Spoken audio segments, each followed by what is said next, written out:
Hi friends, இன்றைக்கி பாலாஸ் கிச்சனில் கத்திரிக்காயை வச்சு ஒரு துவையல் அரைக்க போகிறோம். கத்திரிக்காய் துவையல்.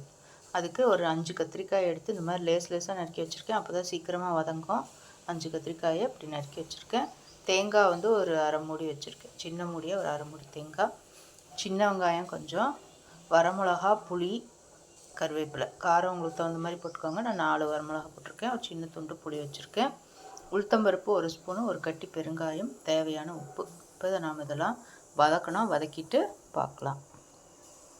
இப்போ உளுத்தம்பருப்பு பெருங்காயத்தை வதக்கி எடுத்துடணும். வறுத்து எடுத்துட்டு சின்ன வெங்காயம் இதை வறுத்துக்கணும், மிளகாயை. அப்புறமா கடைசியாக கத்திரிக்காயை வதக்கிட்டு தேங்காய் சேர்த்து நாம் அரைக்கணும். இப்போது வெங்காயம் கருவேப்பிலையை வதக்கிட்டு கத்திரிக்காயை சேர்த்துருக்கேன். கத்திரிக்காயை மூடி வச்சு வதக்கலாம். தண்ணி சேர்க்காமல் வதக்கணும்.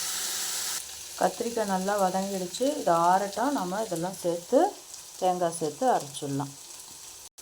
முதல் தேங்காய் வரமிளகாயை அரைச்சிட்டு அப்புறமா கத்திரிக்காய் வெங்காயத்தை அரைக்கலாம். தண்ணி விடாமல் அரைச்சா நல்லாயிருக்கும். அரைச்சிட்டு தாளிக்கும் போது பார்க்கலாம்.